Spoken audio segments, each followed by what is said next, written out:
கர்த்தருடைய பரிசுத்த நாமம் மகிமைப்படுவதாக. மீண்டும் ஒரு ஓய்வு நாளின் காலை வேளையிலும் தேவனுடைய சமூகத்தில் தேவனுடைய வார்த்தையை பகிர்ந்து கொள்ள தேவன் பாராட்டின கிருபைகளுக்காய் தேவனுக்கு நான் நன்றி ஏறெடுக்கிறேன். காலை வேளையிலும் இந்த ஆராதனைக்கு வருகை தந்துள்ள உங்கள் ஒவ்வொருவரையும் ஆண்டவராக இயேசு கிறிஸ்து இனிய நாமத்தில் உங்களை வாழ்த்தி வரவேற்கிறேன். இன்றைய நாளிலும் கூட நமக்கு கொடுக்கப்பட்ட தலைப்பு கிறிஸ்து பிறப்பின் தாழ்மை. கிறிஸ்து பிறப்பில் உள்ள தாழ்மை தீவன தொட்டியில் அல்லது முன்னணையில் வெளிப்பட்ட தேவனுடைய கிருபை என்று நம்ம பார்க்கிறோம். வேதத்தில் வாசிக்கிறோம். லூக்கா 2:7 நம்ம பார்க்கும்பொழுது ஆண்டவராகிய இயேசுவை எங்கு கிடத்தியிருந்தாலும் முன்னணையில் கிடத்தியிருந்ததாக நம்ம பார்க்கிறோம். ஆகவே இந்த காலை வேளையிலும் கூட இந்த கிறிஸ்மஸ் காலங்களாக இருப்பதால் நாம் ஆண்டவராகிய இயேசு கிறிஸ்துவின் பிறப்பு நம்முடைய வாழ்க்கையில் எந்த விதமான மாற்றங்களை கொண்டு வருகிறது என்பதான செய்திகளை நாம் தொடர்ந்து கேட்டு வருகிறோம்.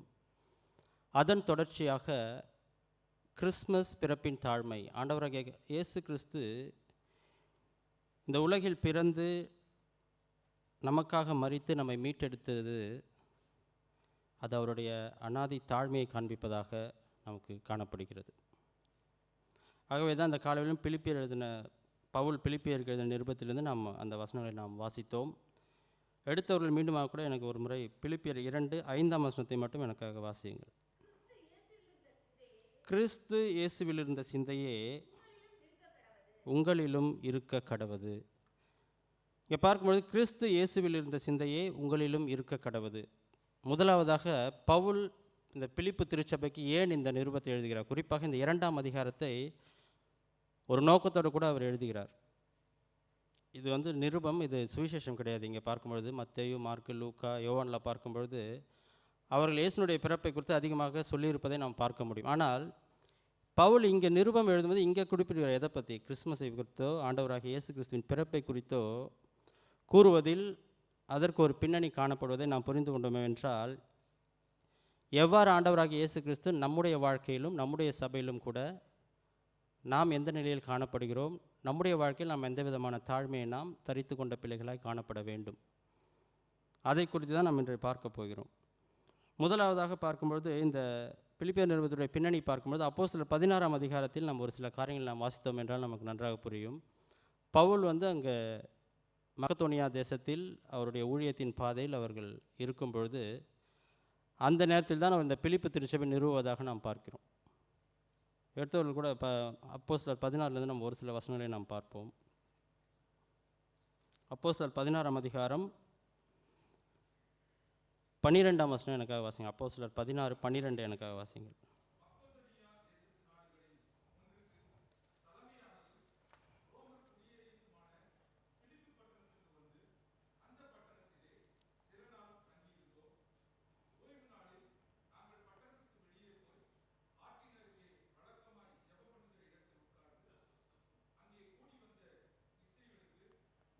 போதும் பிரதர். இங்கே பார்க்கும்பொழுது இந்த பிலிப்பி பட்டணம் நாங்கள் இங்கே பார்க்குறோன்னா பவுல் இங்கே செல்கிறார். மக்கதோனியா தேசத்தில், குறிப்பாக அந்த தேசத்து நாடுகளில் ஒன்றுக்கு தலைமையான ஒரு இடம் இந்த பிலிப்பி பட்டணம் என்று நம்ம பார்க்கிறோம்.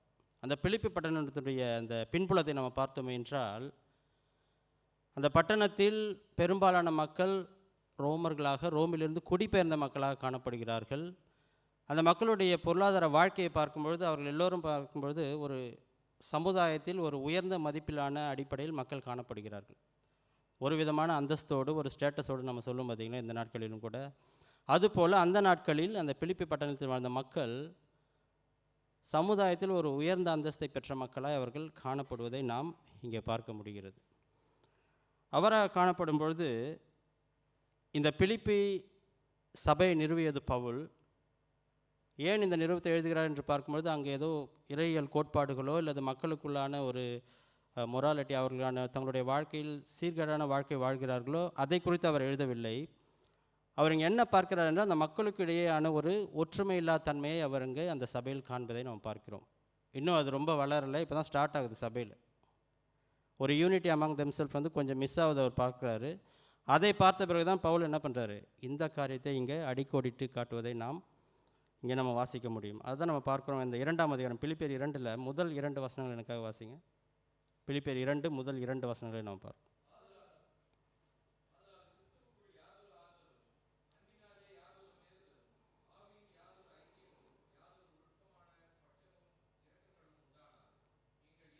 நீங்கள் ஏக சிந்தையும் ஏக அன்பும் உள்ளவர்களாய் இருந்து இசைந்த ஆத்துமாக்களை ஒன்றையே சிந்தித்து என் சந்தோஷத்தை நிறைவாக்குங்கள். இங்கே என்ன பார்க்கணும், பவுல் சொல்றார், நீங்கள் ஏக சிந்தையும் ஏக அன்பும் உள்ளவர்களாக இருந்து இசைந்த ஆத்துமாக்களாய், இசைந்த மீன் எல்லோரும் ஒன்றாக இணைந்து ஒன்றையே சிந்தித்து என் சந்தோஷத்தை நிறைவாக்குங்கள். இப்போ நம்ம பார்க்கும்பொழுது ஒருத்தனை பார்க்குறோம், நம்முடைய இப்போ இந்த வாழ்கின்ற நாட்களில் நம்ம ஒருத்தரை பார்த்து, ஏன்பா இனிமேல் நீ திருடாத, கொஞ்சம் பார்த்து வாழ்ந்துக்கோ அப்படின்னு நம்ம யாரை பார்த்து சொல்லுவோன்னா, மேபி அவன் திருடி இருப்பான், இல்லை திருட போகிற ஒரு பொசிஷனில் இருப்பான்.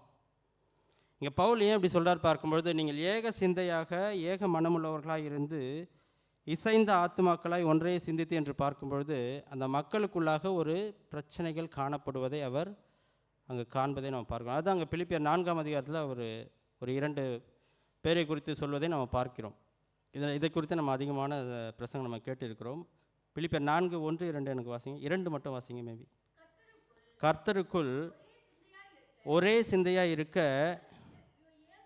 யோதியாளுக்கும் சிந்திகையாளுக்கும் புத்தி சொல்லுகிறேன் என்று அங்கே பாருங்கள். அங்கே அந்த 2 சகோதரிகளுக்குள்ளாக இங்கே பார்க்கும்பொழுது ஒரு இன்டர் ரிலேஷனல் கான்ஃப்ளிக்ட்ஸ் அதுதான் காணப்படுது. உறவுகளுக்குள்ளாக, அதில் நம்முடைய சொந்த வட்டாரத்துக்குள்ளாக அல்லது சபை மக்களுக்குள்ளாக யாரும் அங்கே வேற்றாள் கிடையாது, எல்லாருமே ஒரே மக்கள். எல்லா நாட்களும் அவர்கள் என்ன பண்ணுறாங்க, அடிக்கடி பார்க்கிற முகங்கள். ஆனால் அவர்களுக்குள்ளாக ஒரு விதமான மாடர்னாக சொல்லப்போனால் ஈகோன்னு நம்ம சொல்லலாம். ஒரு விதமான நான் தான் பெரியவர், இல்லது சீக்கிங் அட்டென்ஷன், எனக்கு இத்தகைய முன்னுரிமை கொடுக்கப்பட வேண்டும், இல்லை நான் இவ்வளோ செய்கிறேன், என்னுடைய காரியங்கள் பெரிதாக சொல்லப்படவில்லை. அத்தகைய காரியத்தை அந்த பிலிப்பி திருச்சபையில் இங்கே பவுல் பார்ப்பதை நம்ம பார்க்கிறோம். ஆகவே தான் நீங்கள் அவர் பார்க்கும்பொழுது முதல் 4 வசனத்தை அவர் அங்கே தான் பேக்ரவுண்ட் இந்த செர்மனுக்கு. முதல் 4 வசனங்கள் பார்க்கும்பொழுது 3-4 வாசிங்க. பிலிப்பியர் 3 மற்றும் 4 வாசிங்க. 2ஆம் அதிகாரம் 3-4. ஒன்றையும் வாதினாலாவது வீண் பெருமையினாலாவது செய்யாமல்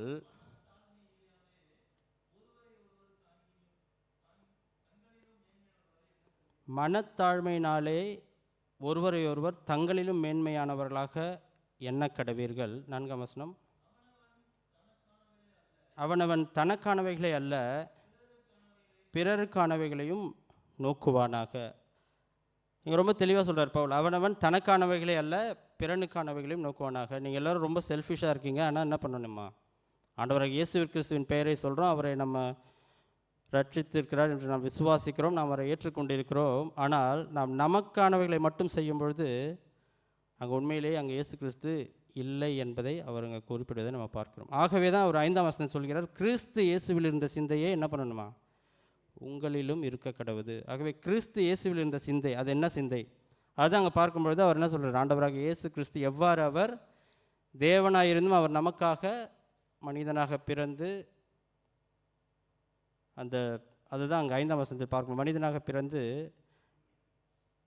நமக்காக மரித்ததை தான் அந்த 7ஆம் வசனம் 8ஆம் வசனத்தில் நம்ம பார்க்கிறோம். ஆக கிறிஸ்மஸ் என்பதனுடைய அர்த்தம் பார்க்கும்பொழுது அந்த 7ஆம் வசனம் 6 மற்றும் 7 நம்ம முழுமையாக நம்ம பார்க்க முடியும். அதுதான், அவ்வளோதான் கிறிஸ்மஸ். கிறிஸ்மஸ்னால் என்ன அப்படின்னு நம்ம பார்த்தோம்னா, ஆண்டவராகிய இயேசு கிறிஸ்து ஆதியில் இருந்தார். நம்ம கேரல் ரவுண்ட்ஸ்லாம் போனோம், எல்லா வீட்லேயும் செர்மன் கேட்டோம், அந்த 14 வீட்லேயும் 11 வீடு பார்க்கும்பொழுது வந்தவங்களுக்கு தெரிஞ்சிருக்கும், எல்லா வீட்டிலுமே ஒரு மையமான ஒரு பாயிண்ட் வச்சு பேசினாங்க 2 பேருமே, போதகர்கள் மற்றும் மூப்பர் இருவருமே. ஆண்டவராகிய இயேசு கிறிஸ்து அந்த குடிலில் பிறந்தவர் அல்ல, அவர் எப்போ இருக்கார், ஆதியிலே தேவன் வானத்தையும் பூமியும் சிருஷ்டித்தாருக்கு முன்னாடியே இருக்கிறார். ஆகவே தேவன் நித்தியமாக அவர் வாழ்ந்து கொண்டிருக்கிறார், நித்தியத்துக்கு முன்பாகவும் சரி நித்தியத்துக்கு பின்பாகவும். நாம் இறந்து இப்போ இன்றைக்கு பாடல் கூட நம்ம பண்ணோம், 1வது பாடல் ராயர் மூவர் கெழுதேசன், அது இயேசு கிறிஸ்துனுடைய பிறப்பை நம்ம பார்த்தோம். 2வது பாடல் பார்க்கும்பொழுது எக்கால சத்தம் வானில் துணிதல்னா எங்கே போயிட்டோம், ஸ்ட்ரைட்டாக இயேசுனுடைய 2ஆம் வருகை நம்ம இயேசுவோடு கூட இருக்க போகிறதே நம்ம பாடணும். ஆகவே ஆண்டவராகிய இயேசு கிறிஸ்து பிறப்பில் மட்டுமல்ல, இல்லை இந்த உலகம் தோன்றுவது மட்டுமல்ல, தோன்றுவதற்கு முன்பாகவும் இந்த உலகம் அழிந்த பிறகும் கூட நாம் எல்லோரும் தேவனோடு கூட இருக்கும் பொழுதும் கூட காணப்படுகிற ஒரு நித்திய தேவனாக அவர் காணப்படுகிறார் என்பதை நம்ம பார்க்கிறோம். ஆகவே தான் கிறிஸ்து இயேசுவில் இருந்த சிந்தையை உங்களிலும் இருக்க கடவதாக. ஆக இந்த பிலிப்பியரில் பார்க்கும்போது 2ஆம் அதிகாரத்தில் 3 காரியத்தை பவுல் முதல் 11 வசனத்தில் வலியுறுத்தி சொல்வதை நம்ம பார்க்கிறோம். முதலாவது பார்க்கும்பொழுது நான் ஏற்கனவே கூறின வண்ணமே அந்த முதல் வசனத்தில் நம்ம பார்க்கும்பொழுது அவர் என்ன சொல்கிறாருன்னா, முதல் 2 வசனத்தில் அந்த மக்கள் நீங்கள் ஒருமனப்பட்ட மனமுடையவர்களாய் நீங்கள் காணப்பட வேண்டும் என்பதை வலியுறுத்தி சொல்வதை நம்ம பார்க்கிறோம். அந்த 3வது மற்றும் 4ஆம் வசனத்தை பார்க்கும்பொழுது நம்ம எல்லோரும் தாழ்மையாக இருக்க வேண்டும் என்று அவர் குறிப்பிடுவதை நம்ம பார்க்கிறோம். பவுல் என்ன சொல்கிறார்? நம்ம எல்லோரும் தாழ்மையை தரித்திருக்க வேண்டும் என்று சொல்வதை நம்ம பார்க்கிறோம். இன்று வாசித்த இந்த பகுதி அந்த 5லிருந்து 7 என்ன பார்க்குறோன்னா, அந்த தாழ்மைனா எப்படிப்பட்ட தாழ்மை? அது ஆண்டவராகிய இயேசு கிறிஸ்து தன்னுடைய வாழ்க்கையில் எப்படி தாழ்மையை காண்பித்தாரோ அந்த மாதிரியான தாழ்மை, அதுதான் நமக்கு மாதிரி. அதை தான் நம்முடைய வாழ்க்கையில் நாம் தாழ்மையாக நாம் அந்த தாழ்மையை நாம் கொண்டவர்களாய் காணப்பட வேண்டும் என்பதை நம்ம பார்க்கிறோம். நம்ம அடிக்கடி ஒரு டேர்ம் யூஸ் பண்ணுவோம், டவுன் டு எர்த். அந்த மனுஷன் பரவாயில்லப்பா, டவுன் டு எர்த்தாக இருக்கார். டவுன் டு எர்த்னா என்னென்னு பார்க்கும்பொழுது, இப்போ ஒரு உயரிய பதவியில் இருக்கிறாங்க, இல்லை நம்ம ஒரு சாதாரண நிலைமையில் இருக்கோம். இப்போ நம்ம கூட அவங்க உட்காந்து ஒரு லஞ்சோ இல்லை டின்னரோ சாப்பிட்றான்னு வச்சுக்கேன், பரவாயில்லப்பா, is very down to earth அப்படின்னு நம்ம சொல்லுவோம். ஆனால் உண்மையிலே டவுன் டு எர்த் யார் தான் பார்க்கும்பொழுது, யார் ஆண்டவர் இயேசு கிறிஸ்து உண்மையிலேயே டவுன் டு எர்த். ஹெவன்லேருந்து அவர் பூமிக்கு வந்து நமக்காக மறித்து திரும்பவும் ஹெவனுக்கு போனது அவர் தான். ஆகவே அந்த டவுன் டு எர்த்துக்கு பர்ஃபெக்ட் எக்ஸாம்பிள் இல்லை சுப்பீரியர் எக்ஸாம்பிள் யாருன்னு பார்த்தோம்னா, அது நம்முடைய ஆண்டவராகிய இயேசு கிறிஸ்து என்பதை நாம் புரிந்து கொள்ள வேண்டும். ஆகவே இன்று நம்ம வாசித்த பகுதியிலிருந்து நம்ம 5 காரியங்கள் நம்ம பார்க்க போகிறோம். சுருக்கமாக 5 காரியங்கள், 5 பாயிண்ட் இல்லை, அதில் சொன்னப்பட்ட அந்த வார்த்தையை நம்ம வேர்ட் பை வேர்டாக நம்ம பார்க்குறோம். பார்த்த பிறகு தேவன் எவ்வாறு நம்முடைய வாழ்க்கையில் நாம் அதை பயன்படுத்தி தேவனை மையமாக கொண்ட வாழ்க்கையை நாம் வாழும்பொழுது நம்முடைய வாழ்க்கையில் நாம் எவ்வாறு தாழ்மை மற்றவர்களுக்கு காண்பிக்க முடியும் என்பதை நம்ம பார்க்கலாம். இந்த வேளையிலும் கூட எனக்காக முதல் வசனத்தை 6ஆம் வசனத்தை வாசிங்க, 2:6 வாசிங்க எனக்காக. அவர் தேவனுடைய ரூபமாய் இருந்தும் தேவனுக்கு சமமாய் இருப்பதை கொள்ளையாடின பொருளாக எண்ணாமல், தொடர்ந்து வாசிங்க. தம்மை தாமே வெறுமையாக்கி அடிமையின் ரூபம் எடுத்து மனுஷர் சாயலானார் என்று நம்ம பார்க்கிறோம். ஆக இந்த 6 மற்றும் 7ஆம் வசனத்தில் 5 காரியங்களை நம்ம பார்க்கிறோம். இயேசுனுடைய தாழ்மையில் அவர் எப்படி 5 நிலைப்பாடுகளை நம்ம பார்க்க முடியறதில்லை. மொத்தம் அதில் இருக்கிறதே 5 பாயிண்ட் தான். அதில் நம்ம படிக்கும்போது தெரியுது, அவர் தேவனுடைய ரூபமாக இருந்தும். ஸோ முதலாவதாக அங்கே பவுல் எதை கூட்டிகிட்டு காட்டுறாருன்னா, அவர் நீங்கள் நினைக்கிற மாதிரி ஒரு சாதாரண மனுஷன் இல்லை, அவர் தேவனுடைய ரூபமாக இருந்தும் அவர் தேவன் என்பதை வலியுறுத்துகிறார். 2ஆவதாக நம்ம பார்க்கும்பொழுது தேவனுக்கு சமமாக இருப்பதை கொள்ளையாடின பொருளாக எண்ணாமல். அப்படின்னா அவர் தன்னுடைய நிலையை அவர் தனக்கு ஒரு அட்வான்டேஜாக பயன்படுத்தி கொள்ளவில்லை. பல வேளையில் இப்போ நமக்கு ஏதோ ஒரு பொசிஷன் வருது, யாரோ ஒரு மேனேஜர் லீவில் போயிட்டார், யாரோ ஒருத்தவங்க போயிட்டாங்க, உங்களை ஆக்டிங் மேனேஜராக போட்டு போயிடறாங்கன்னு வச்சுங்களேன், ஒரு 10 நாளைக்கு. பல வேளையில் நம்ம யோசிப்போம், யாரெல்லாம் நமக்கு ப்ராப்ளம் கொடுத்தாங்க, 10 நாள் ஒன்று என்ன பண்ணுறேன் பேர் முடிச்சு விட்டுருவான். ஆனால் இங்கு பார்க்கும்பொழுது ஆண்டவராக இயேசு கிறிஸ்து தனக்கு நேரிட்டது என்ன பண்ணுறாரு? அவர் கொள்ளையாடின பொருளாக எண்ணாமல். 3ஆவதாக நம்ம பார்க்கணும், தம்மை தாமே வெறுமையாக்கி. அவர் என்ன பண்ணுறாரு? தம்மை தாமே வெறுமையாக்கி அடிமையின் ரூபம் எடுத்து 4ஆவது பார்க்கணும். 5ஆவதாக மனுஷர் சாயலானார். ஆக்சுவலாக இது 5 செர்மன், ஆக்சுவலாக தனித்தனி செர்மன், டீப் தியாலஜி. இந்த பகுதியை நான் படிக்கும்பொழுது பார்க்கும்பொழுது ஒரு காரியம் நான் என்ன பார்த்தோம்னா, ஒரு சில இறையியல் வல்லுநர் சொல்கிறாங்க, இது one of the deepest theology available இந்த பைபிள் சொல்கிறான். அதாவது என்னென்னா, இறையியல் கொள்கைகளை மிகவும் அதிகமாக உள்ளடக்கிய ஒரு பகுதி எது என்று பார்க்கும்பொழுது இந்த பிலிப்பியர் 2ஆம் அதிகாரம் 5லிருந்து 7 வசனங்களை நம்ம பார்க்கிறோம். பல சபைகளுக்கு இது கொள்கையின் அடிப்படையும் குறிப்பிடுவதாக நம்ம காணப்படுகிறது. நம்ம ட்ரினிட்டி பற்றி பேசுகிறோம், திரித்துவத்தை பற்றி பேசுவோம் என்றால் இந்த பகுதி ஒரு முக்கியமான பகுதியாக காணப்படுகிறது. இந்த பகுதி நம்ம கிறிஸ்மஸ் காலத்தை மட்டுமல்ல, ஈஸ்டர் காலத்தில் நம்ம பார்க்குறோம். 8ஆம் வசனம் தான், அவர் எவ்வாறு சிலுவை மரண வழியாக அவரை தாழ்த்தி நமக்காக தன்னுடைய உயிரை ஈந்தார் என்பதையும் நம்ம பார்க்கிறோம். ஆக இன்றைய நாளிலும் கூட நம்ம முதலாவதாக பார்க்கும்பொழுது கிறிஸ்து இயேசுவில் இருந்த சிந்தையே உங்களிலும் இருக்க கடவதாகன்னு பார்க்கும்பொழுது, நாம் நம்முடைய வாழ்க்கையில் தாழ்மையை தரித்து கொள்ள வேண்டும் என்றால், வாயில் சொல்கிறதில்ல, உண்மையிலே நம்முடைய வாழ்க்கையில் நாம் தாழ்மையை தரித்து கொள்ள வேண்டும் என்றால் முதலாவதாக நாம் நம்முடைய சிந்தையில் நம்ம அதை ஃபிக்ஸ் பண்ணோம். இங்கே இயேசு எவ்வாறு ஃபிக்ஸ் பண்ணான்னு பார்க்கும்பொழுது யோவான் 6:38 வாசிக்கிறோம். அவர் என்ன பண்ணுறாரு? பிதாவினுடைய சித்தத்தை செய்வதற்கு அவர் தன்னை என்ன பண்ணுறாரு? ஒப்பு கொடுக்கதை நம்ம பார்க்கிறோம். பல இடங்களில் நம்ம பார்க்குறோம், ஆண்டவராக இயேசு சொல்லும்போது, பிதாவே உமக்கு சித்தமானால், அல்லது உம்முடைய சித்தத்தை செய்ய நான் வந்திருக்கிறேன், இல்லை நீங்கள் உம்முடைய சித்தத்தின் பிரகாரம் யார் எனக்கு கொடுத்திருக்கிறீர்களோ அவர்களை மீட்டுக்கொள்ள நான் வந்திருக்கிறேன் என்று அவர் என்னது சொல்வதை நாம் பல இடங்களில் நாம் பார்க்கிறோம். ஒரு வசனத்தை நாம் வாசிப்போம். யோவான் 6:38 வாசிங்க எனக்காக. யோவான் 6:38. என் சித்தத்தின்படி அல்ல, என்னை அனுப்பினவருடைய சித்தத்தின்படி செய்யவே நான் வானத்திலிருந்து இறங்கி வந்தேன். ஆகவே ஆண்டவராகிய இயேசு கிறிஸ்து தன்னுடைய மனநிலையில் அவர் என்ன ஃபிக்ஸ் பண்ணியிருக்காருன்னா, அவருடைய பணி என்ன என்று பார்க்கும்பொழுது, அவருடைய சித்தத்தை செய்ய வரவில்லை, என்னுடைய பிதாவின் சித்தத்தை செய்ய வந்திருக்கிறேன். லூக்கா 22:42 கூட நம்ம வாசிக்கும் பொழுது நான் வாசிக்கிறேன், பிதாவே உமக்கு சித்தமானால் இந்த பாத்திரம் என்னை விட்டு நீங்கும்படி செய்யும், ஆயினும் என்னுடைய சித்தத்தின்படி அல்ல, உம்முடைய சித்தத்தின்படி ஆக கடவுது என்று அவர் சொல்வதை நாம் பார்க்கிறோம். ஆக முதலாவதாக நம்முடைய வாழ்க்கையில் நாம் தாழ்மையை தரித்து கொள்ள வேண்டும். அந்த பிரைம் லைன் என்னன்னு பார்க்கணுன்னா 5ஆம் வசனம், கிறிஸ்து இயேசுவில் இருந்த சிந்தையே உங்களிலும் இருக்க. அப்போ கிறிஸ்து இயேசுவில் இருந்த சிந்தை எந்த சிந்தை என்று பார்க்கும்பொழுது அவர் என்ன பண்ணார்? தன்னுடைய பிதாவின் சித்தத்திற்கு தன்னை முழுமையாக ஒப்பு கொடுத்தார். ஆகவே நாம் நம்முடைய வாழ்க்கையை தேவனுடைய சித்தத்திற்கு ஒப்பு கொடுக்கும் பொழுது தான், அதுதான் முதல் காரியம். அதுக்கு பிறகு தான் அந்த 5 நிலைகள் தாழ்மையில் என்னென்ன பண்ணார். ஆனால் முதலாவதாக நம்முடைய சிந்தையில் அதை நம்ம ஃபிக்ஸ் பண்ணல. இல்லை, நான் எனக்கு அதில் விருப்பமே இல்லை, நான் தாழ்மைன்னு சொல்லுவேன், ஆனால் வெளியே போனோடனே என்னோட கீழே இருக்கிறவங்கள பார்த்தா ஏறி உதைப்பேன் அப்படின்னா அது தாழ்மையான்னு பார்க்கும்போது இல்லை. பல வேளைகள் நம்முடைய வாழ்க்கையில் தாழ்மை எப்படி காணப்படுதுன்னா, நம்முடைய சுப்பீரியருக்கு நம்ம தாழ்மையாக இருப்போம். இப்போ என்னுடைய பாஸ் இருக்காருன்னா அவருக்கு நான் தாழ்மையாக தருவேன், வேறு வழி இல்லை, எனக்கு என்ன பண்ணுறது. இல்லை, நம்முடைய சபையில் பார்க்கும்பொழுது இல்லை போதர்களோ மூப்பர்களோ வந்தால் அவர்களுக்கு முன்னாடி என்ன பண்ணுவேன், நான் பவ்யமாக தான் இருப்பேன். ஏன்னா அவங்க நம்மளோட சுப்பீரியர், அவங்களுக்கு நிறைய காரியங்கள் தெரியும். நமக்கு கீழே இருக்கவங்கள பார்க்கும்பொழுது நம்முடைய வாழ்க்கை எப்படி காணும், அதுதான் எங்களுடைய கேள்வி. இப்போ நான் இந்த நிலையில் இருக்கேன், எனக்கு கீழே இருக்க ஒரு சகோதரனோ ஒரு சகோதரியை பார்க்கும்பொழுது எந்த அளவுக்கு என்னுடைய வாழ்க்கையில் தாழ்மையை நான் அவர்களுக்கு வெளிப்படுத்துகிறேன்.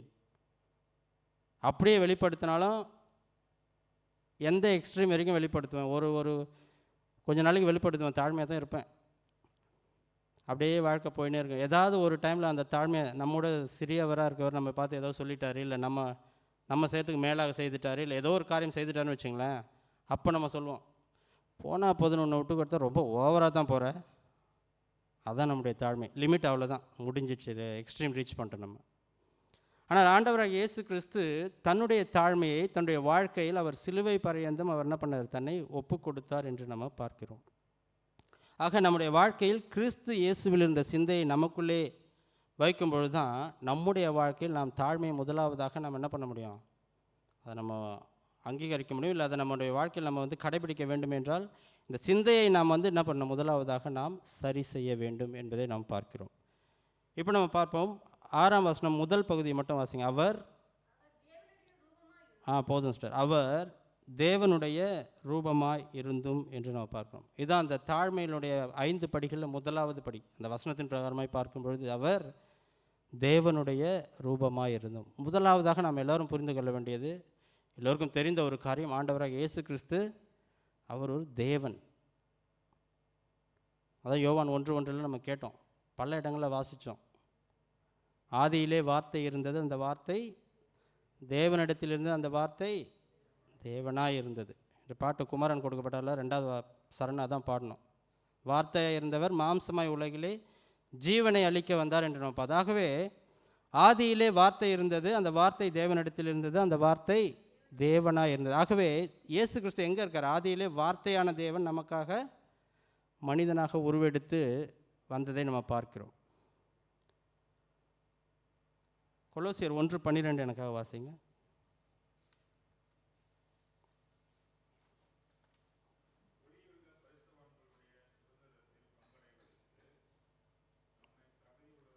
தகுதியுள்ளவர்களாக்கும்படியாக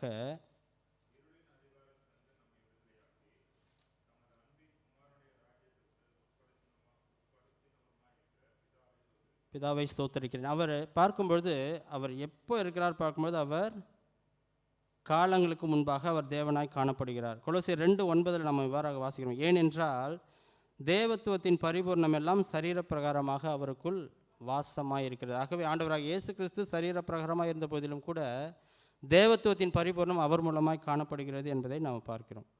யோவான் 10:30 வாசிங்க. யோவான் 10:30 எனக்காக வாசிங்க.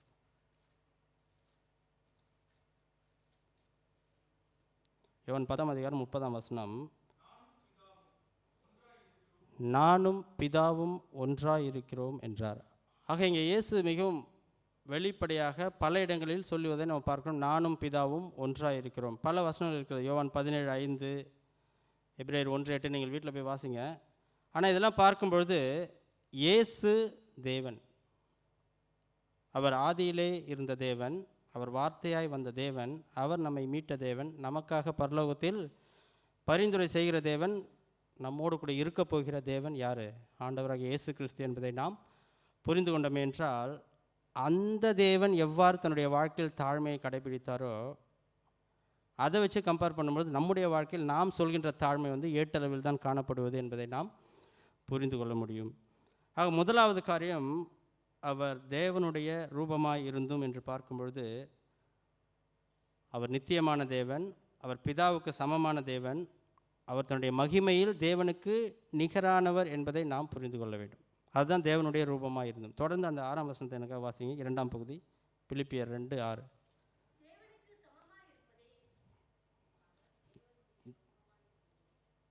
தேவனுக்கு சமமாக இருப்பதை கொள்ளையாடின பொருளாக எண்ணாமல். போதும். இங்கே பார்க்கும்பொழுது இரண்டாவது காரியம் நம்ம பார்க்கும்பொழுது, அவர் தேவனுக்கு சமமாக இருப்பதை கொள்ளையாடின பொருளாக எண்ணாமல் என்று நம்ம பார்க்கிறோம். It did not cling to his divine rights. அவர் தேவனுடைய மகிமையில் நித்தியத்தில் அவருக்கு எவ்வளோ பல்வேறு விதமான காரியங்கள் இருக்குது. இப்போ நம்ம கூட பார்க்கும்பொழுது, இப்போ வேலை ஸ்தலத்திலிருந்து மற்ற காரியங்களை பார்க்கும்பொழுது, நம்ம ஒரு அப்பாயின்மெண்ட் ஆர்டர் வாங்குறோன்னா நமக்குன்னு சொல்லிட்டு ஒரு சில சலுகைகள் காணப்படும். ஓகே, நீ இந்த பொசிஷனுக்கு வந்தால் உனக்கு இவ்வளோ லீவ், இல்லை இந்த போனஸ், இல்லை இந்த உங்களுக்கு இந்த ஃபிக்ஸட் சேலரி, அது மாதிரி. இப்போ அது எல்லாத்தையும் விட்டுட்டு வரும்பொழுது, இல்லை எனக்கு எதுவுமே சேலரியே வேணாம், நான் அப்படியே ஃப்ரீயாக ஒர்க் பண்ணுறேன் அப்படின்னு நம்ம சொல்லுவோமே என்றால், அதுதான் தன்னுடைய மகிமையை வெறுப்பது என்று நம்ம பார்க்கிறோம். ஆக இங்கே என்ன பார்க்குறோன்னு பார்க்கும்பொழுது, ஆண்டவராகிய இயேசு கிறிஸ்து தேவனுக்கு சமமாக இருப்பதை கொள்ளையாடின பொருளாக எண்ணாமல் என்று நாம் பார்த்தோம் என்றால், அவர் தேவனாக இருக்கிறார், அவரால் எல்லாமே செய்ய முடியும் இந்த உலகத்தில். ஆனால் அவர் என்ன பண்ணார்? இந்த உலகத்தில் வாழும் பொழுது அந்த தேவத்துவத்தின் மகிமையை அவர் காட்டாதவராய் அவர் காணப்பட்டார். இதை எப்படி புரிந்து கொள்வோம் என்றால், அவர் மனிதனாக வாழும்பொழுது, இப்போது அவரை இயேசு கிறிஸ்துவுக்கு அரெஸ்ட் பண்ண வராங்க பல பேர், தடியோடும் மற்ற காரியங்களோடும் வருகிறார்கள். அந்த இன்சிடெண்ட்டை இயேசுனுடைய தாழ்மையை நமக்கு காமிக்குது. ஏன்னா அவர் பல்வேறு விதமான அற்புதங்களை, அடையாளங்களை அவருடைய வாழ்நாள் முழுவதுமாக செய்திருக்கிறார். அப்போ கூட அவர் என்ன ரொம்ப வெளிப்படையாக தெரியல. அவங்க அரெஸ்ட் பண்ணுறதுக்கு யூதாஸை கூட்டின்னு அரெஸ்ட் பண்ணுறாங்க. ஏன்னு சொல்லுங்கள், அவர் அந்தளவுக்கு பிரபலமாக காணப்படாத ஒரு நபரை அங்கே காணப்படுகிறார். அவ்வளோ பெரிய தேவன், அவ்வளோ காரியங்களை செய்த பிறகும் கூட அவர் என்ன பண்ணுறார்? தன்னுடைய வாழ்க்கையில், நான் ரொம்ப பெரிய ஆள், என்னால் செய்ய முடியாத காரியம் எதுவுமே கிடையாது. இப்போ சாத்தான் 40 நாள் ஆண்டவராக இயேசு கிறிஸ்துவை சோதிப்பதை நம்ம பார்க்குறோம். அவரை தன்னுடைய ஊழியத்துக்கு செல்வதற்கு முன்பாக நம்ம என்ன பண்ணிடுவோம்? சாத்தானை போட்டு 4 அடி அடிச்சுட்டு கிளம்பியிருப்போம். என்னையே வா, எனக்கு எவ்வளோ பவர் இருக்குது தெரியுமா? அவன் அது வேறு 3 டெஸ்ட்டு வேறு வைக்கிறாப்புல. நீ மேலே இந்த குதி, இல்லை கல் அப்பமாக்கு, இல்லை கீழே விழுந்தால் உன்னுடைய தூதர்கள் தாங்குவாங்க அப்படின்னு சொல்லிட்டு வேத வசனத்தை கொண்டே அவர் டெஸ்ட் வைக்கிறது நம்ம பார்க்குறோம். ஆனால் ஆண்டவராக இயேசு கிறிஸ்து எந்த இடத்துலையும் தனக்கு இருக்க அந்த வல்லமையை அவர் தனக்காக பயன்படுத்தவில்லை என்பதை நாம் புரிந்து கொள்ள வேண்டும். வல்லமையை பயன்படுத்தியிருக்கிறார், அற்புதம் செய்திருக்கிறார், பல காரியங்கள் செய்திருக்கிறார், நம்ம வேதத்தில் வாசிக்கிறோம். ஆனால் தனக்காக, தன்னுடைய சுயத்திற்காக அவருடைய வல்லமையை அவர் பயன்படுத்தாதவராக அங்கே காணப்படுவது நம்ம அதுதான் அங்கே பார்க்குறோம். தம்மைத்தாமே வெறுமையாக்கி தேவனுக்கு சமமாக இருப்பதை கொள்ளையாடின பொருளாக எண்ணாமல் என்று நம்ம அங்கே பார்க்கிறோம். 2 கொரிந்தியர் 8ஆம் அதிகாரம் 9ஆம் வசனம் எனக்காக வாசிங்க. 2 கொரிந்தியர் 8:9 வாசிங்க எனக்காக.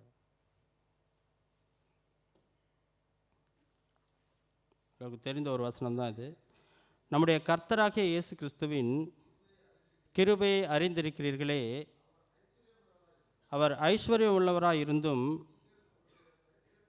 நீங்கள் அவருடைய தரித்திரத்தினாலே ஐஸ்வர்யவான்கள் ஆகும்படிக்கு உங்கள் நிமித்தம் தரித்திரரானாரே என்று நம்ம பார்க்கிறோம். ஆகவே ஆண்டவராகிய இயேசு கிறிஸ்து அவர் ஐஸ்வர்யம் உள்ளவராக இருந்தும் நாம் அவருடைய தரித்திரத்தினாலே நாம் என்னது ஐஸ்வர்யவான்கள் ஆகும்படிக்கு நமது நிமித்தம் அவர் தரித்திரரானார் என்று நம்ம பார்க்கிறோம். ஆக இரண்டாவதாக நாம் பார்க்கும்பொழுது அதுதான், தேவனுக்கு சமமாக இருப்பதை அவர் கொள்ளையாடின பொருளாக எண்ணாமல் காணப்பட்டார். we didn't take it as an advantage. பல வேளை நாம் அதை அட்வான்டேஜாக எடுப்போம், ஏதாவது கொடுத்தோம்னா. அப்படி எடுத்தோம்னா அது தவறான காரியம். ஆனால் இயேசு நமக்கு ஒரு மாதிரியை காண்பதை நாம் பார்க்கிறோம். நம்ம எந்த பொசிஷனில் இருந்தாலும் சரி, நம்ம எந்த ஒரு நிலையில் உயர நிலையிலோ அல்லது நம்மள இருக்கிற நிலையிலையோ இருக்கும் பொழுது நாம் அந்த நிலையை மற்றவருடைய வாழ்க்கைக்கு நன்மையான காரியங்களுக்கு பயன்படுத்த வேண்டுமே தவிர அதை நமக்காக நம்முடைய சுயத்திற்காக மற்றவர்களை டவுன்கிரேட் பண்ணுவதற்கு மற்ற காரியங்களுக்காக நாம் பயன்படுத்தக்கூடாது என்பதை நாம் பார்க்கிறோம். அது ஒரு தாழ்மையின் இரண்டாவது படியாக நாம் பார்க்கிறோம். மூன்றாவதாக நாம் பார்க்கும் பொழுது 7ஆம் வசனத்தின் முதல் பகுதியை வாசிங்க எனக்கு. தம்மைத்தாமே வெறுமையாக்கி. இந்த தம்மைத்தாமே வெறுமையாக்கி என்று பார்க்கும்பொழுது இதில் இது ஒரு பெரிய கான்செப்டாக இருக்குது. கெனோசிஸ் சொல்கிறாங்க கிரீக்கில். பார்க்கும்பொழுது என்னென்னா, முழுமையாக ஒரு டம்ளர் இருக்குது, டம்ளரில் இருக்க தண்ணியை ஊற்றுறோன்னு வச்சுங்களேன். வெறுமையாக்குதுன்னு என்ன மீனிங்னா, டம்ளரில் இருக்க தண்ணி போயிடுது, ஆனால் டம்ளர் அங்கே தான் இருக்குது. இப்போ நமக்கு ஒரு அண்டர்ஸ்டாண்டிங் எப்படி இருக்குன்னா, ஆண்டவராக இயேசு கிறிஸ்து தேவன் தம்மை வெறுமையாக்கி என்று நம்ம பார்க்கும்பொழுது பல வேளைகளில் அவர் தன்னுடைய தேவனுடைய அந்த மகிமையிலிருந்து வெறுமையாக்கிட்டு மனிதனாக வந்தார் அப்படின்ற ஒரு புரிதல் இருந்தால் அது தவறான புரிதல். அவர் தேவன் தான், அவர் தேவனாகத்தான் காணப்படுகிறார். ஆனால் எதை வெறுமையாக்கினார் என்று பார்க்கும்பொழுது தனக்கு இருந்த அந்த மகிமையை, அந்த க்ளோரி இருக்குது பார்த்திங்களா, அதை வெறுமையாக்கி இந்த உலகத்திற்கு வந்தார் என்று நாம் வேதத்தில் பார்க்கிறோம் பல இடங்களில். ஏசாயா 53:2 எனக்காக வாசிங்க. 53:2, 3, 2 வசனங்கள் கூட வாசிப்போம். அவர் எவ்வாறாக தம்மை வெறுமையாக்கி அவருடைய அந்த மகிமையை விட்டு இந்த உலகத்திற்கு வந்தார் என்பதை நாம் பார்க்கிறோம். இளங்கிளையை போலவும் வேரை போலவும் எழும்புகிறார். அவருக்கு அழகும் இல்லை, சௌந்தரியமும் இல்லை. அவரை பார்க்கும்போது நாம் அவரை விரும்பத்தக்க ரூபம் அவருக்கு இல்லாதிருந்தது. அவர் அசட்டை பண்ணப்பட்டவரும் மனுஷரால் புறக்கணிக்கப்பட்டவரும் துக்கம் நிறைந்தவரும் பாடு அனுபவித்தவருமாய் இருக்கிறார். அவரை விட்டு மறைத்து கொண்டோம், அவர் அசட்டை பண்ணப்பட்டிருக்கிறார், அவரை எண்ணாமற் போனோம் என்று நாம் பார்க்கிறோம். ஆக இங்கே என்ன பார்க்கணும்னு பார்க்கும்பொழுது ஏசாயா தீர்க்கதரிசி சொல்லும்போது சொல்கிறார், அவருக்கு அப்படியாப்பட்ட தேவன், இந்த அண்ட சராசரத்தையும் படைத்த தேவன், படைப்பிற்கு முன்னாடி இருக்கிற தேவன், நித்தியமாக வாழ்கிற தேவன், மனிதனாய் வந்து அவர் எத்தகைய பாடுகளை படப்புகிறார் என்று பார்க்கும்பொழுது அவருக்கு அழகும் இல்லை, பாட்டெலாம் நம்ம பாடுறோம் இருக்குது, சௌந்தரியம் இல்லை. அவரை பார்க்கும்பொழுது நாம் அவரை விரும்பத்தக்க ரூபம் இல்லாதிருந்தது. அத்தகைய அளவுக்கு அவர் என்ன பண்ணார், தன்னுடைய மகிமையை வெறுத்தவராக அவர் இந்த உலகத்திற்கு வந்து நமக்காக காணப்பட்டார். ஆகவே தாழ்மையின் அந்த மூன்றாவது பகுதி பார்க்கும்பொழுது தம்மை வெறுத்து அவர் இந்த உலகத்திற்கு வந்தார். ஆக நாமும் கூட தாழ்மையை நம்முடைய வாழ்க்கையில் நம்ம உண்மையிலே கடைபிடிக்கிறோம், இல்லை தாழ்மையை நாம் மற்றவர்களுக்கு காண்பிக்கிறோம், இல்லை என்னுடைய வாழ்க்கையை ஒரு தாழ்மையான வாழ்க்கை தான் அப்படின்னு நம்ம நினைத்தோமே என்றால் நாமே வெறுக்க வேண்டும். நம்மிடத்தில் இருக்கிற காரியங்களை என்ன பண்ணுறோம், நம்ம வெறுக்கிற பிள்ளைகளாய் நாம் காணப்பட வேண்டும். தம்மை வெறுமையாக்கி.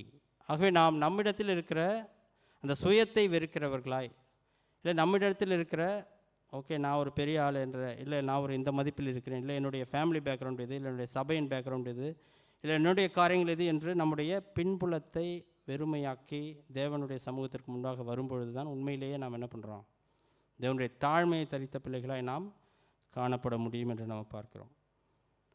அடுத்து பார்க்கும்பொழுது 8ஆம் வசனத்தை தொடர்ந்து வாசிங்க. அடுத்த பகுதி மனுஷ ரூபமாய் காணப்படும். 7ஆம் வசனம் அடிமையின் ரூபம். போதும் சிஸ்டர். இங்கே என்ன பார்க்குறோன்னா, அடிமையின் ரூபம் எடுத்து 4வது காரியம் பார்க்கும்பொழுது அவர் என்ன பண்ணார், அடிமையின் ரூபம் எடுத்து, நேச்சர் ஆஃப் ஏ சர்வன்ட். அவர் தம்மை வெறுமையாக்கினது மட்டுமல்லாமல் அடிமையின் ரூபம் எடுத்து என்று நாம் பார்க்கும்பொழுது இந்த அடிமை என்பது தான் அந்த கடைசி கட்டம். ஆண்டவராக இயேசு கிறிஸ்துவ அந்த நாட்களில் கூட பார்க்கும்பொழுது இயேசுவே அதை வெளிப்படுத்தியிருக்கார். அந்த சீஷர்களுக்கு என்ன பண்ணார், அவர் ஆண்டவரும் போதகருமாகிய நானே உங்கள் கால்களை கழுவினதுண்டானால் நீங்களும் என்ன பண்ணணும், மற்றவர்களுக்கு ஒருவருடைய கால்களை ஒருவர் கழுவ வேண்டும். அப்படின்னா லிட்டரலாக அந்த மீனிங் இல்லை. நம்ம இதை பற்றி சர்மன் கேட்டிருக்கோம். என்ன பண்ணணும், அப்போது மற்றவர்களுக்கு பணிவிடை செய்கிறவர்களாய் மற்றவர்கள் முன்னே நம்மை தாழ்த்தின பிள்ளைகளாக நாம் காணப்பட வேண்டும். அதுதான் யோவான் 13:14 வாசிக்கிறோம். நோட் பண்ணிங்க, படிக்க வேணாம். அதில் என்ன சொல்கிறாருன்னா, இயேசு நான் உங்களுக்கு செய்தது போல் நீங்களும் செய்யும்படி உங்களுக்கு மாதிரியை காண்பித்தேன். So he said an example. ஆண்டவராக இயேசு கிறிஸ்து சொல்வது மட்டுமல்ல, அவர் தன்னுடைய வாழ்க்கையில் என்ன பண்ணுறாரு, ஒரு மாதிரியை காண்பிக்கிறார் எல்லா காரியத்திலுமே. ஆக இங்கே எப்படி பணிவிடை செய்யணும், எவ்வாறு நாம் தாழ்மை நம்முடைய வாழ்க்கையில் கடைப்பிடிக்கிறவர்களாக காணப்பட வேண்டும் என்பதை தான் என்ன பண்ணுறாரு இங்கே இயேசு காண்பிப்பதை நம்ம பார்க்கிறோம். எடுத்து ஒரே ஒரு வசனம் எனக்காக வாசிங்கள். மார்க் 10 45 வாசிங்க எனக்காக. மார்க் 10:45.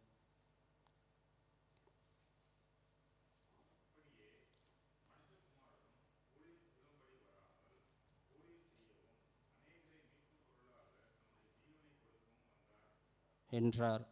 என்ன பார்க்குறோன்னா, மனுஷகுமாரன் ஊழியம் கொள்ளும்படி வராமல் ஊழியம் செய்யவும் அநேகரை மீட்கும் பொருளாக தம்முடைய ஜீவனை கொடுக்கவும் வந்தார் என்று நம்ம பார்க்கணும். அதுதான் இங்கே பார்க்கும்போது அடிமையின் ரூபம் எடுத்து.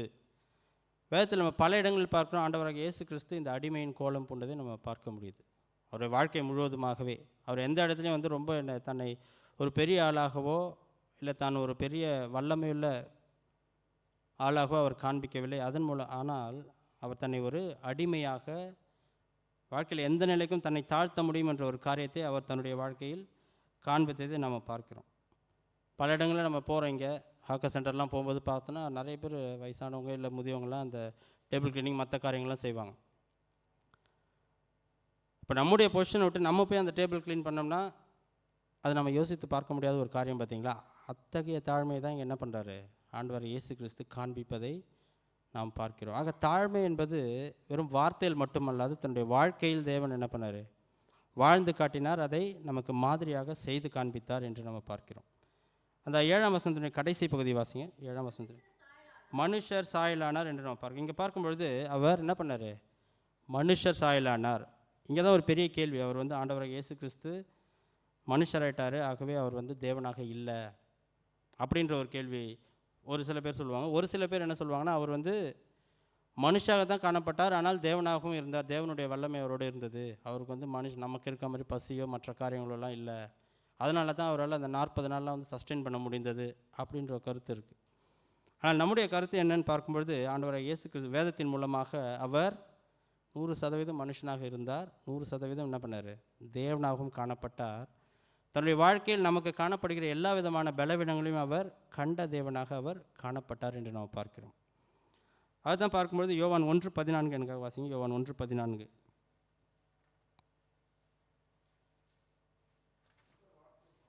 அந்த வார்த்தை மாம்சமாகி கிருபையினாலும் சத்தியத்தினாலும் நிறைந்தவராய் நமக்குள்ளே வாசம் பண்ணினார், அவருடைய மகிமையை கண்டோம், அது பிதாவுக்கு ஒரே பேரானவருடைய மகிமைக்கு ஏற்ற மகிமையாகவே இருந்தது என்று நம்ம பார்க்கிறோம். எபிரேயர் 4:15 கூட வாசிங்க. மேலும் ஒரு வாசிப்போம் நம்ம. எபிரேயர் 4:15 நான் உங்களுக்காக வாசிக்கிறேன். 4:15 நம்முடைய பலவீனங்களை குறித்து பரிதபிக்கக்கூடாத பிரதான ஆசாரியர் நமக்கிராமல் எல்லா விதத்திலும் நம்மை போல சோதிக்கப்பட்டும் பாவமில்லாதவராக இருக்கிற பிரதான ஆசாரியரே நமக்கு இருக்கிறார். இது நம்ம பல வேளையில் நம்ம கேட்டிருக்கோம். என்ன பார்க்கும்போது நம்முடைய பலவீனங்களை குறித்து, நம்முடைய பெயின் தெரியாத ஒருத்தர் நமக்கு மேலே ஒரு பாஸாகவோ இல்லை மற்ற காரியங்கள் இருக்கும்பொழுது அவர் உண்மையிலேயே நம்முடைய வழியை புரிந்து கொள்வாரா என்று பார்க்கும்போது புரிந்து கொள்ள முடியாது. இப்போ நமக்கு ஹெட்டேக்கு, வயிற்று வலி இல்லை மற்ற காரியங்கள் வரும்பொழுது நம்ம போய்ட்டு எம்சிலாம் வாங்குகிறோம். அது உண்மையான எம்சியாக தெரியல, வாங்கும்போது டாக்டருக்கு புரிஞ்சிருக்கோம், ஓகே உண்மையிலேயே அவருக்கு ஏதோ ப்ராப்ளம் இருக்குது, அதனால் கொடுக்குறாங்க. டாக்டருக்கு வந்து வயிறு வலினா என்னன்னே தெரியல, நம்ம போய் வயிற்று வலி அதெல்லாம் ஒன்றும் இல்லை, போ நான் மாத்திரை சாப்பிட்டு உட்காரு, வேலைக்கு போ அப்படின்னு அனுப்பிச்சிட்டாங்கன்னா நம்ம என்ன பண்ணுவோம், பாதி பேர் முடிஞ்சது கதை. ஆக இங்கே என்ன பார்க்குறோம்னா, நம்முடைய பலவீனங்களை குறித்து பரிதபிக்கக்கூடாத பிரதான ஆசிரியர் நமக்கிராமல். ஆக நம்முடைய பிரதான ஆசாரியர் ஆகிய இயேசு கிறிஸ்து என்ன பண்ணுறாரு, நம்முடைய பலவீனங்களை அவர் அறிந்தவராய் காணப்படுகிறார். நம்முடைய வாழ்க்கையில் நம்ம கோத்ரூ பண்ணுற ஒவ்வொரு துன்பங்களையும் இன்பங்களையும் ஒவ்வொரு நிகழ்வுகளையும் அவர் முழுமையாக உணர்ந்தவராக, நாம் படுகிற அந்த வழியை வந்து அவர் என்ன பண்ணுறாரு, அவரால் உணர முடியுது. பல வேளையில் நம்ம ஏன் வந்து உதவி செய்ய மாட்டோம், இல்லை பல வேளை நம்ம எப்படி மற்றவங்களுடைய வாழ்க்கையில் அது பெரிய ஒரு டிசாஸ்டர், ஒரு பெரிய ஒரு துன்பமான காரியமாக இருந்தாலும் கூட நம்மால் எளிதாக கடந்து போக முடிகிறது. ஏன்னா பார்த்தோன்னா நமக்கு அந்த வழி ஏற்படவில்லை. அவங்களுடைய சோகம் வந்து நம்ம வந்து உண்மையிலேயே நம்மளை சோகமாக்கலைன்னா நம்ம வந்து அதை இன்னும் கோத்ரூ பண்ணலைன்னு அர்த்தம். யாரோ ஒரு வீட்டில் ஒரு பெரிய துக்கம் நடந்துச்சு, அவங்க ரொம்ப சோகமாக நம்மக்கிட்ட சொல்கிறாங்க, என்னுடைய வாழ்க்கையே போச்சு அப்படின்னு. அப்படியா, சரிப்பா, என்ன பண்ணுறது அப்படின்ட்டு போயிட்டோம்னா, அப்போ என்ன நடக்குதுன்னு பார்க்கும்போது நமக்கு அது இன்னும் நமக்கு நடைபெறல நம்முடைய வாழ்க்கையில்.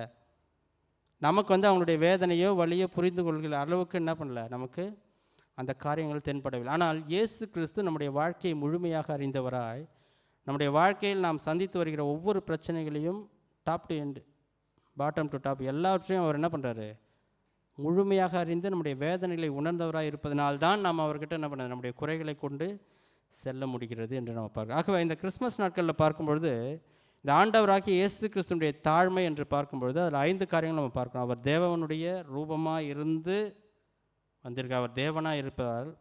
இரண்டாவது, தேவனுக்கு சமமாக இருப்பதை கொள்ளையாடின பொருளாக எண்ணாமல், ஓகே, அதை அவர் தனக்கு ஒரு அட்வான்டேஜாக அவர் எடுத்துக்கொள்ளவில்லை. மூன்றாவதாக நாம் பார்க்கும்பொழுது தம்மைத்தாமே வெறுமையாக்கி தன்னுடைய மகிமையை, தனக்கு இருக்க எல்லா விதமான சர்வ வல்லமையை அவர் ஒரு ஓரமாக வச்சுட்டு என்ன பண்ணுறாரு, இந்த உலகத்திற்கு வரார். மரியாளின் வயிற்றில் பிறந்து நமக்காக 33 ஆண்டுகள் வாழ்ந்து நம்முடைய பாவங்களுக்காக அவர் இறந்தார் என்று நம்ம பார்க்கிறோம் சிலுவை மரணத்தில். அதன் பிறகு பார்க்கும்போது அடிமையின் ரூபம் எடுத்து, இங்கே என்ன பார்க்குறோன்னா, ஆண்டவராக இயேசு கிறிஸ்து வராரு உலகத்தில் மனிதனாக வரும்பொழுது. மனிதனாக வர்றது ஓகே, சரி நான் போகிறேன், பிதா சொல்லிட்டாரு, சரி போகிறேன் மனிதனா உலகத்துக்கு, ஆனால் நான் ரோமில் தான் பிறப்பேன், பெத்லகேம்லாம் எனக்கு வேணாம். மிக 5:2 வாசிக்கிறோம். ஆக பெத்லகேம் பார்க்கும்பொழுது அந்த நாட்களில் அந்த பெத்லகேம் மிகவும் ஒரு சிறிய ஒரு கிராமம். பாப்புலேஷன் பார்க்கும்போது என்ன சொல்கிறாங்கன்னா ஃபியூ ஹண்ட்ரட்ஸ் தான் சொல்கிறாங்க. என்னது ஃபியூ ஹண்ட்ரட்ஸ், மில்லியன்ஸ்லாம் இல்லை. நம்ம வேதத்தில் வாசிக்கிற மத்தியில் பார்க்கும்போது அவருக்கு சத்திரத்தில் கூட இடம் இல்லை. நீங்கள் ஒரு கேள்வி கேட்கலாம், அப்புறம் எப்படி அவ்வளோ கூட்டம் வந்தது அப்படின்னு. அதுக்கு ஒரு ஹிஸ்டாரிக்கல் ரீசன் இருக்குது. அப்போ அகஸ்துராயன் என்ன பண்ணுறாரு, குடிமதிப்பு எழுதும்படி எல்லாரையும் அந்தந்த நாட்டுக்கு போக சொல்லும்போது அங்கே க்ரௌட் வருது. ஆனால் பெத்லகேம் உண்மையிலேயே அவ்வளோ க்ரௌடட் பிளேஸாக பார்க்கும்போது யாருக்குமே தெரியாத ஒரு இடம், ஒரு சின்ன இடம். ஆக இயேசு இந்த உலகத்திற்கு மனிதனாக வர ஒப்புக்கொண்டார், இல்லை தேவனுடைய சித்தத்தை நிறைவேற்ற அவர் தன்னை உட்படுத்தினார். ஆனால் அதை எந்த அளவுக்கு உட்படுத்தினார் பார்க்கும்பொழுது யாருமே அறியாத ஒரு இடம், ஆள் நடமாட்டமே இல்லாத இடம். அந்த இடத்தில் அதுலேயும் கூட என்ன பண்ணுறது, அந்த சத்திரத்தின் முன்னணையில், சத்திரத்தில் இடமில்லாத பிறந்தால் என்ன பண்ணார், முன்னணையில் அவர் பிறந்தார் என்று நம்ம பார்க்கிறோம். அதுதான் நம்முடைய வாழ்க்கையிலும் கூட நாம் எந்த விதமான தாழ்மையை நாம் நம்முடைய வாழ்க்கையில் இந்த நாட்களில், இந்த கிறிஸ்மஸ் காலங்களில் நாம் கடைபிடிக்கிறோம். பல வேளைகளில் நம்ம என்ன பண்ணோன்னா, ரொம்ப இந்த கிறிஸ்மஸ் நாட்கள் வரும்பொழுது நமக்குன்னு ஒரு சில காரியங்கள் இருக்கிறது. சபையில் பல காரியங்கள் நாம் செய்கிறோம். அதை செய்யும்பொழுது அந்த செய்வதோடு மட்டும் அல்லாது அதன் பிறகு நாம் மற்றவர்களோடு எவ்வாறு நம்முடைய வாழ்க்கையில் அந்த தாழ்மை உண்மையிலே காண்பிக்கிறோம். இல்லை என்னுடைய வாழ்க்கையில் மீண்டுமாக நான் என்னுடைய மேட்டிமையோ அல்லது பெருமையோ காண்பிக்கிறேனா என்பதை நாம் ஒவ்வொருவரும் நம்மை சிந்திக்க வேண்டிய ஒரு கேள்வி. லூக்கா 2:7 எனக்காக வாசிங்க. எல்லோரும் தெரிந்த ஒரு காரியம்தான். லூக்கா 2:7 பெற்று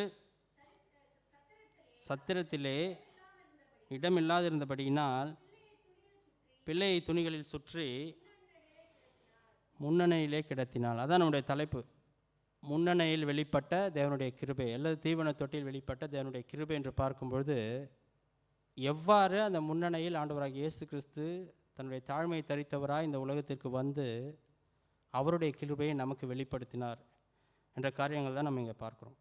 ஆகவே நாமும் கூட இந்த கிறிஸ்மஸ் நாட்களில் நாம் தெரிந்து கொள்ள வேண்டிய காரியங்கள், முக்கியமாக நம்முடைய வாழ்க்கையில் நாம் தாழ்மையை எந்த அளவுக்கு நாம் பேசுறது ஒன்று, செய்கிறது ஒன்று. பிலிப்பியரில் பார்க்கும்போது அதுதான் 2-3 காரியங்கள் பார்க்குறாரு. அந்த பிலிப்பியர் 2ஆம் அதிகாரத்தில் பார்க்கும் முதலாவது அவர் என்ன சொல்கிறாருன்னா, உங்களுக்குள்ளே ப்ராப்ளம் இருக்குன்னு பவுல் ஐடென்டிஃபை பண்ணுறாரு. இரண்டாவது, நீங்கள் தாழ்மையாக காணப்பட வேண்டும் என்று 3-4 வசனத்தில் பேசிட்டு அந்த 5-7 வசனத்தில் என்ன பண்ணுறாரு, ஆண்டவராகிய இயேசு கிறிஸ்து தன்னுடைய வாழ்க்கையில் எவ்வாறு தாழ்மையை வெளிப்படுத்தி அவர் தன்னுடைய அந்த மகிமையை விட்டு இந்த உலகத்திற்கு மனிதனாய் பிறந்தார். அதுதான் அங்கே பேசுகிற 5-7 பார்க்கும்போது. ஆக நம்முடைய வாழ்க்கையிலும் நாம் தாழ்மை என்று சொல்லும்பொழுது இத்தகைய காரியங்களை நாம் உண்மையிலே நம்மை வெறுத்து அங்கே பார்க்குறோம்ல, அவர் தன்னைத்தானே வெறுத்துன்னு பார்க்குறோம் 7ஆம் வசனத்தில். அடிமையின் ரூபம் எடுத்து, உண்மையிலே நம்ம அந்த ஸ்லேவ் லெவலுக்கு போகிறோமா? அடிமையின் ரூபம் எடுத்தோன்னா மற்றவர்களுடைய ப்ராப்ளத்தை துன்பத்தை உணர்ந்து அவர்களுக்கு சேவை, அந்த அடிமையின் அளவுக்கு நம்ம சேவை செய்கிற அளவுக்கு நம்ம இறங்கி செல்வோமா? அடுத்து பார்க்கும்போது மனுஷர் சாயலானார். அது தேவன் மனுஷனானார். நாம் மனுஷனாக தான் காணப்படுகிறோம். ஆனால் நாம் எந்த அளவுக்கு மற்றவர்களை நம்ம சகோதர சகோதரிகளை நம்ம ட்ரீட் பண்ணுறோம், எந்த அளவுக்கு. ஆக இந்த கிறிஸ்மஸ் நாட்களில் நாம் இதை கருத்தில் கொண்டவர்களாக காணப்படுவோம். மீகா 6:8 மட்டும் ஒரு வசனத்தை வாசித்து நாம் முடிப்போம். மீகா 6:8 வாசிங்க எனக்காக.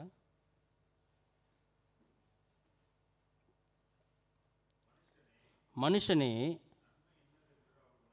நன்மை இன்னதென்று அவர் உனக்கு அறிவித்திருக்கிறார். நியாயம் செய்து இரக்கத்தை சிநேகித்து உன் தேவனுக்கு முன்பாக மனத்தாழ்மையாய் நடப்பதை அல்லாமல் வேறு எண்ணத்தை கர்த்தர் உன்னிடத்தில் கேட்கிறார். இந்த கேள்வி தான் நம்மை பார்த்து வருகிற ஒரே கேள்வி. இந்த கிறிஸ்மஸ் நாட்களில் நம்ம பல காரியங்கள் செய்கிறோம், நல்லது. ஆனால் தேவன் நம்மை பார்த்து கேட்கிற கேள்வி, மனுஷனே, நன்மை இன்னதென்று அவர் உனக்கு அறிவித்திருக்கிறார். நம்ம எல்லோருக்கும் என்ன தெரியும்? எது நல்லது, விச் இஸ் குட், எந்த காரியங்கள் நல்ல காரியங்கள், இல்லை நாம் மற்றவர்களுக்கு எந்த விதமான காரியங்கள் நாம் செய்யலாம், மற்றவர்களுக்கு நாம் எந்த காரியங்களை நாம் செய்யக்கூடாது என்பதை என்ன பண்ணியிருக்கிறார்? அறிவித்திருக்கிறார். நியாயம் செய்து இரக்கத்தை சிநேகித்து, அடுத்த முக்கியம், உன் தேவனுக்கு முன்பாக மனத்தாழ்மையாய் நடப்பதை அல்லாமல். ஆக நாம் தேவனுக்கு முன்பாக மனத்தாழ்மையாக நடப்பது தான் என்ன பண்ணுறார்? ஆண்டவராகிய தேவன் நம்மிடத்தில் கேட்கிறார். ஆக தேவன் நம்மிடத்தில் எதிர்பார்க்கிற காரியம் நம்முடைய மனத்தாழ்மை. ஆகவே இந்த கிறிஸ்மஸ் நாட்களிலும் கூட கிறிஸ்து பிறப்பை கொண்டாட்டமாக கொண்டாடுகிற இந்த நாட்களிலும் நம்முடைய வாழ்க்கையில், நம்முடைய உள்ளான மனிதனுடைய வாழ்க்கையில் நம்ம என்ன பண்ணோம்? தாழ்மையை தரித்தவர்களாய் காணப்பட வேண்டும். அதான் அந்த 5 படிகள் பார்த்தோம். முதலாவதாக அவர் தேவனாய் காணப்பட்டார். இரண்டாவதாக அவருக்கு தேவனுக்கு சமமாக இருப்பதே அவர் என்ன பண்ணார்? கொள்ளையாடின பொருளாக, அட்வான்டேஜாக எடுக்கவில்லை. அப்புறம் தாமே என்ன பண்ணார்? வெறுமையாக்கி, வெறுத்து இல்லை, வெறுமையாக்கி நம்ம பார்க்குறோம். வெறுமையாக்கினா தன் இடத்தில் இருக்கிற எல்லா மகிமையும் அவர் வெறுமையாக்கி, அதன் பிறகு அவர் அடிமையின் ரூபம் எடுத்து ரொம்பவும் தாழ்த்தினார், நம்மளை மனுஷர் சாயலானார். ஆகவே இந்த நாட்களிலும் கூட நாம் இத்தகைய காரியங்களை நாம் ஆண்டவராகிய இயேசு கிறிஸ்து நமக்கு கொடுத்த அந்த மாதிரியை நாம் பின்பற்றி நம்முடைய வாழ்க்கையில் நாமும் தாழ்மையை நாம் மற்றவர்களுக்கு காண்பிக்கிறது மாற்றமல்ல, தாழ்மையை நாம் நம்முடைய வாழ்க்கையில் நாம் கடைபிடிக்க நாம் முயற்சிப்போம். தேவன் தாமே நம்ம ஆசீர்வதித்து வழிநடத்துவராக. நாம் சேர்ந்து நாம் ஜெபிப்போம். அன்பின் நல்ல கர்த்தாவே, அப்பா, கொடுத்ததான இந்த வேலைக்காக உம்மை ஸ்தோத்திரிக்கிறோம். தேவன் நீர்தாமே கர்த்தாவே, இந்த பவுல் பிலிப்பியருக்கு எழுதிய நிருபத்திலிருந்து தேவரீர், நீர் உம்முடைய கிறிஸ்து பிறப்பின் மூலமாக உம்முடைய தாழ்மையை எங்களுக்கு வெளிப்படுத்தினபடியால், தேவரீர், நீர் உம்முடைய மகிமையை முழுமையாக துறந்து இந்த உலகத்திற்கு வந்து கர்த்தாவே, அற்பமான எங்களுக்காக நீர் எங்களைப் போல ஒரு மனிதனாக எங்களுடைய வழிகளை, வேதனைகளை உணர்கிற ஒரு பிரதான ஆசாரியனாக நீர் எங்களுக்கு வந்ததற்காக ஸ்தோத்தரிக்கிறோம். நாங்களும் கர்த்தாவே உம்முடைய மாதிரியை பின்பற்றுகிறவர்களாய் எங்களை நாங்கள் வெறுமையாக்கி கர்த்தாவே, தேவரீர், நீர் மற்றவர்களுக்கு பணிவிடை செய்தது போல நாங்களும் மற்றவர்களுக்கு பணிவிடை செய்கிற பிள்ளைகளாய் காணப்பட, அந்த மனத்தாழ்மையை தரித்து கொள்கிற பிள்ளைகளாய் காணப்பட தேவன் நீர் அடியார்களுக்கு கிருபை பாராட்ட வேண்டுமாய் ஜெபிக்கிறோம். கேட்டால் நாங்கள் ஒவ்வொருவரும் கர்த்தாவே, எங்களுடைய வாழ்க்கையில் மனத்தாழ்மையை நாங்கள் கர்த்தாவே தரித்து கொள்ள தேவன் நீர் தாமே கிருபை பாராட்டும். இதை எங்களை தாழ்த்துகிறோம், உமது கரங்களில் அர்ப்பணிக்கிறோம். மீதியான காரியங்களை தேவரீர் பொறுப்பெடுத்துக் கொள்ளும். இயேசுவின் இனிய நாமத்தில் கேட்கிறோம், அன்பின் நல்ல பிதாவே, ஆமென்.